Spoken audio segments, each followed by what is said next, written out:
Hello, welcome to our sixth lesson. In this lesson, we will try to create the shape shown in the visual. As you can see, the model consists of two layers. We can start by modeling the base layer. For the first layer, I will sketch on the top plane.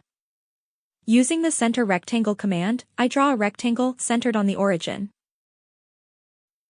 When I look at the model, I see that it is a square with a side length of 100.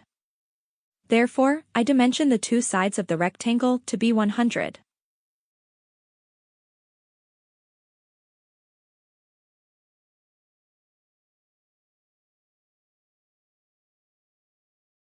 Then use the extruded base command to give this square a volume, setting the height to 50 as shown in the example.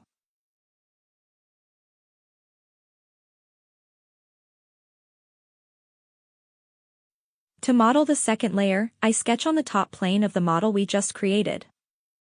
Again, centering on the origin, I draw a circle. Looking at the example again, we see that the diameter is 100. We dimension it accordingly and use the extruded base command to give it a height of 50 mm. Finally,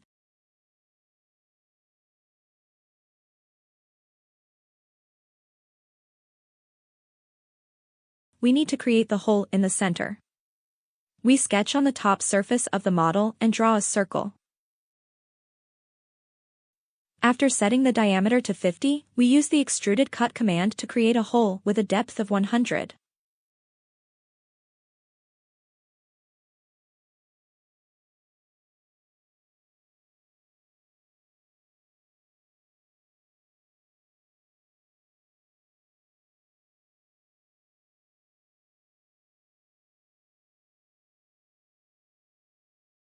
As you can see, our model is ready.